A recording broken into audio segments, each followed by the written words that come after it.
કવિ કવિ સોટમ એનું ભજન છે.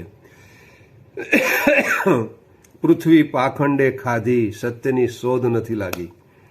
ભજન સાંભળતો હતો એટલે મને એક વિડીયો યાદ આવ્યો. મારા મોબાઈલમાં કોકે વિડીયો મોકલેલો છે. જો સાંભળો શું કહે છે, અને પછી આપણે હું પાછો સત્સંગ કરું છું. ઓમ નમો નારાયણ. મહંત સ્વામી મહારાજ ગયા વર્ષે ઓસ્ટ્રેલિયા, ન્યુઝીલેન્ડ, એશિયા પેસિફિકની ધર્મયાત્રાએ પધારેલા. એ ધર્મયાત્રા પૂરી કરીને પાછા આવ્યા. મહંત સ્વામી મહારાજ હોંગકોંગમાં હતા અને એરપોર્ટ નજીક પડે, હરિભક્તનગર ઉતારતો દૂર હતું અને હોંગકોંગ જેવા શહેરમાં ટ્રાફિક બીજું ત્રીજું, એટલે એરપોર્ટથી નજીક એક હોટલમાં મહંત સ્વામી મહારાજનો ઉતારો કરેલો. અને ત્યાં કંઈક બહુ કદાચ 20, 25, 22માં માળે મહંત સ્વામી મહારાજનો ઉતારો હશે ત્યાં સ્વીટમાં. ત્યાં પડદો ખસેડો ને તો ગ્લાસની ફૂલ વિન્ડો હતી અને વિન્ડોમાંથી આખું હોંગકોંગ ડાઉનટાઉન દેખાતું હતું. એટલે હોંગકોંગ ડાઉનટાઉન તો બધા માળ, 25 માળ, 50 માળ, 70 માળ, 80 માળના બિલ્ડિંગો. ડાઉનટાઉન એટલે બધી ઓફિસ હોય, વેપાર ધંધા ત્યાંથી ધમધોકાર ચાલતા હોય સવારથી. મહંત સ્વામી મહારાજ આમ બારીની બાર આમ જોઈ રહ્યા, પછી થોડું હસ્યા. એટલે સેવક સંતો પૂછ્યું, સ્વામી શું વિચારતા હતા? તો સ્વામી મહંત સ્વામી મહારાજ આમ હાથ લાંબો કરી આમ કાચ તરફ, ત્યાં બધા ડાઉનટાઉનના બિલ્ડિંગ હતા, બધા હાઈ રાઇઝ સ્કાય સ્ક્રેપર્સ, બધા 50-70 માળના. મહંત સ્વામી મહારાજ ઠાવકાઈથી કે આ બધા અહીંયા બેઠા છે ને એ લોકો એમ માનતા હશે કે અમે દુનિયા ચલાવીએ છીએ, પણ એ લોકોને ખબર નથી કે અનંત કોટી બ્રહ્માંડનું સંચાલન અહીંથી થાય છે. પોતા ઉપર આંગળી કરીને બોલ્યા સ્વામી કે આ બધા મોટી મોટી ઓફિસોમાં બેઠા છે ને એ લોકોને મનમાં એમ છે કે અમે આ દુનિયા ચલાવીએ છીએ, પણ એ લોકોને ખબર નથી કે અનંત કોટી બ્રહ્માંડનું સંચાલન અહીંથી થાય છે. માનવ જાણે હું કરું ને કરતલ દૂજો કોઈ, આદર્યા તારા યદોવચ રહે મારો હરી કરે સો હોય. ઓમ નમો નારાયણ. જય સિયારામ, જય ભોલેનાથ, જય શ્રી કૃષ્ણ. આજકાલ લોકો સર્વોપરીમાં બહુ લાગી પડ્યા છે. ભજન ભૂલી ગયા છે. ભજન શું કરવું એ નથી, સર્વોપરી કરે કાંઈ વળે ને ભાઈ. હવે વળી આ નવું કંઈક મારા આગળ એક વિડીયો આવ્યો તો મને એમ થયું કે લાવો તારે હવે એક સાધુ તરીકે થોડીક વાત કરી લઉં. તો આ 21મી સદી છે પ્રભુ. 21મી સદીમાં કોઈ આવી અને આવી વાતો કરે તો કોઈના ગળે ઉતરે ખરું? ઉતરે. એમના જે કોઈ અંગત હોય માણસો એને ઉતરે, કારણ કે એમને તો માનવું જ પડે ને.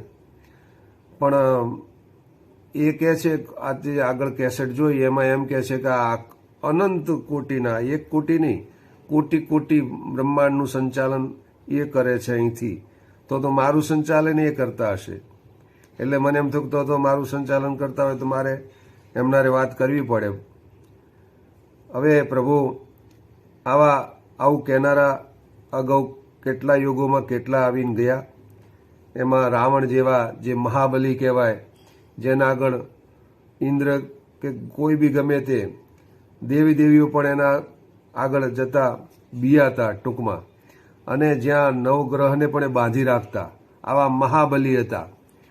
અને એ પણ એવું કહેતા અમે હું કરું એમ થાય, હું જ સર્વોપરી, હું જ બ્રહ્માંડનું. એમનો એ પતો નથી અત્યારે ક્યાંય. અને એવા હિરણ્યકશ્યપ પણ હું જ ભગવાન છું, મને જ માનો. આવા તો અનંત લોકો આવ્યા ને ગયા. અને આ 21મી સદીમાં પ્રભુ જેને ગળે ઉતરે એને વંદન છે મારા. હવે આપણે છીએ કેવડા ખબર છે? જંતુ સમાન છીએ. એ જંતુ કેવડું પાછું? હવે આપણો આત્મા છે ને, શાસ્ત્રમાં લખ્યું છે ઉપનિષદમાં કે ભાઈ આ વાળ એક ખેંચીને તો વાળનો એક ઉપરનો જે સફેદ ભાગ હોય ને 10,000 ટુકડા કરીએ તો એક ટુકડા જેવા થાય. એ ટુકડા જેવા જો એમ કે હું અનંત બ્રહ્માંડનું અહીંથી સંચાલન કરું છું તો હવે આમને મારે બહુ જાજુ તો કહેવાય નહીં, કહેવું તો ઘણું છે પણ પાછી મર્યાદા નડે મને સાધુ તરીકે, કારણ કે નામ બહુ મોટા છે આમના. તો આ તો અંધશ્રદ્ધા ફેલાઈ કહેવાય પ્રભુ. અંધશ્રદ્ધા આજના સમયમાં ના ફેલાવી જોઈએ. અને બીજું કે અહીં તો આવા તો કેટલાય લોકો છે, જેમાંના એક છે મારા એક મિત્ર, જે ઘણા વર્ષ પહેલા અમે મળતા. એમને એ પોતાની જાતને કલ્કી અવતાર કહેતા કે હું કલ્કી અવતાર છું. અને પછી હું હસતો એમને. એમાં એક વખત એમને થઈ ગયા ઝાડા, અને પછી હકીકત કહું છું તમને, હું રાખું છું દવા, તમે ક્યારે મને મળશો ને તો મારી પાસે બધે પ્રકારની દવાઓ રાખે, હું જંગલમાં વધારે ફરતો હોઉં. તો મને કે બાપુ ઝાડા થઈ ગયા છે ને દવા લઈ. મેં તમે ભગવાન તમને આ ઝાડા, તમે તો અનંત બ્રહ્માંડનું સંચાલન અહીંથી કરો છો, તો આનો કંટ્રોલ તમે નથી કરી શકતા? તે હસવા લાગ્યા. પછી મેં એમને દવા આપી, મને કીધું કે આ દવાની અંદર જે કણ છે ને એમાંય પરમાત્માની શક્તિ રહેલી છે, એ તમારા શરીર ઉપર અસર કરે. તમારો આત્મા તમારા શરીરમાં લકવો પડી જાય ને તો એનું સંચાલન કરીને, કે કોમામાં જતા રહે ને, આપણે કેટલાય સાધુ સંતો કોમામાં જતા રહ્યા, તો એ સંચાલન કરતા જ કોમા બહાર ના આવે. એટલે આવી બધી વાતો અમને તો ગળે નથી ઉતરતી પ્રભુ, પણ તમારા જે કોઈને ઉતરતી હોય એને ધન્યવાદ છે. અને હું એક સાધુ નથી કહેતો, મનુષ્ય કદી ભગવાન થઈ જ ન શકે, પહેલાં તો સમજી લેજો. રામકૃષ્ણ એ અવતારી પુરુષ હતા, એ પરમાત્માનો અંશ હતા, અને એમણે જે પરાક્રમોને કામ કર્યા છે, રાવણ જેવાને માર્યા છે, કંસ જેવાને માર્યા છે, એવું તો આપણે કરી શકતા નથી. તો આ વાત કહેવી અને એ એક કાલ્પનિક શાસ્ત્રોની રચના કરવી, અને આ તો એક નવો ઇતિહાસ કરીને એક નવા ભગવાન થવાનું પ્લાનિંગ કર્યું કહેવાય. તો તમે આમાં સ્વામિનારાયણને અમે સંત કહીએ છીએ, તમે ભગવાન કહો છો, એની સત્તાને તમે પડકારી કહેવાય. તો આવી સત્તાને પડકારીએ ને તો આપણે પરમાત્માના ગુનેગાર બનીએ છીએ.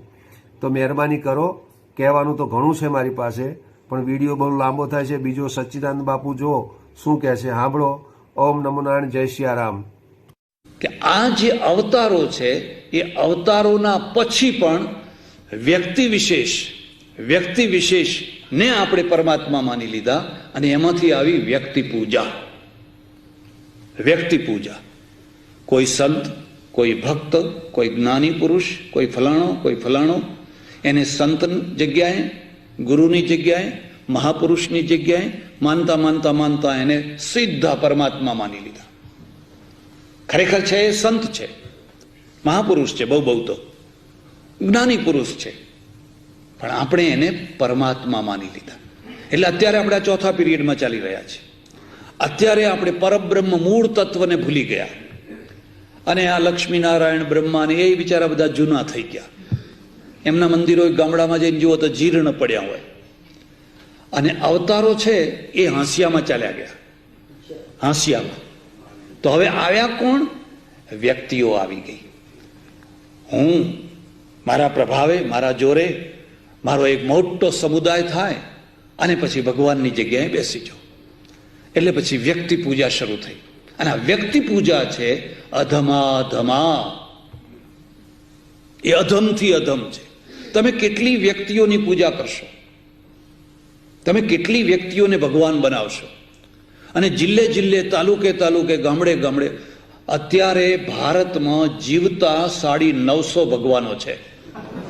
જીવતા, દેવ થઈ ગયેલા નહીં, જીવતા 950 ભગવાનો છે. 950 ભગવાનો જીવતા છે. એમાં 2-5 તો મારા ઓળખીતા છે. એમાં 2 દેવ થઈ ગયા. 2માંથી એકેને દેવ નહોતું થવું. એમણે બધી યોજનાઓ બતાવેલી, પછી આમ કરવાનું છે, પછી આમ કરવાનું છે, ને દેવ થઈ ગયા. દેવ થવું પડ્યું. એમાં એક ભગવાન તો એવા કે દર વર્ષે અમે 1 દિવસ 2 દિવસ મળતા, કોઈ આવા ફંક્શનમાં મળતા. એટલે હું આમ બેઠો હોઉં, મારી બાજુ મેં બેઠા હોય, બીજા 2-4 જણા બેઠા હોય. હવે એમને હોકલી પીવાની ટેવ, પેલી વાંકી હોકલી આવે ને, એટલે એમના બધા ભક્તો હોય ને ભરી આપે. તે મને ધુમાડો ગમે નહીં. એટલે મેં કહ્યું, ભગવાન, આ તમારો ધુમાડો છે ને એ મને ગમતો નથી ને, તમે પેલી તરફ ધુમાડો કાઢો, કાં તો પણે જઈને, આ તો નોન સ્મોકિંગ ઝોન છે, પેલા સ્મોકિંગ ઝોનમાં જાઓ. આવડા ડોળા કાઢ્યા મારા. મને કે કેવા અજ્ઞાની છો, હું હોકલી પીતો જ નથી. તો આ હોકલી પીવે છે? અરે આ શરીરના ધર્મો છે. આત્મા કદી હોકલી પીતો? તમે આત્માના સામે જુઓ, આ શરીરને ક્યાં સુધી જો કરશો. હવે શું કરવું? આત્મા હોકલી પીતો નથી, ના શરીર તો શરીરના ધર્મો છે. પણ મને ગુરુ મળેલા, પાછા હું એમ કઈ હાવ કાચા ગુરુનો ચેલો નથી. કઈ 5-10-15 મિનિટ ગઈ હશે, અને એમણે ઝીણું ધોતિયું પહેરેલું મલમલનું. મેં એમની જાંગ ઉપર એટલી ઝીણી ચૂંટી ખરી ને, એક વેંત કૂદ્યા. મને કે આ શું કરો છો? મેં કહું આત્માને ચોંટી હોતી જ નથી, આ તો બધા શરીરના ધર્મો છે, આ તો બધા શરીરના ધર્મો છે. તમને નવી લાગશે, આ માણસનું આજે 10 કરોડ રૂપિયાનું મંદિર થાય છે, 10 કરોડ રૂપિયાનું આરસપાણનું મંદિર થાય છે. એની આરતી ઉતરશે, એના ચમત્કારોની કથાઓ ઘડાશે, એની કેટલી કેટલી બધી અદ્ભુત કથાઓ ઘડાશે. ગાંધીજીની કોઈ આરતી નહીં ઉતારે, કારણ કે એમણે ચમત્કાર જ ના કર્યો.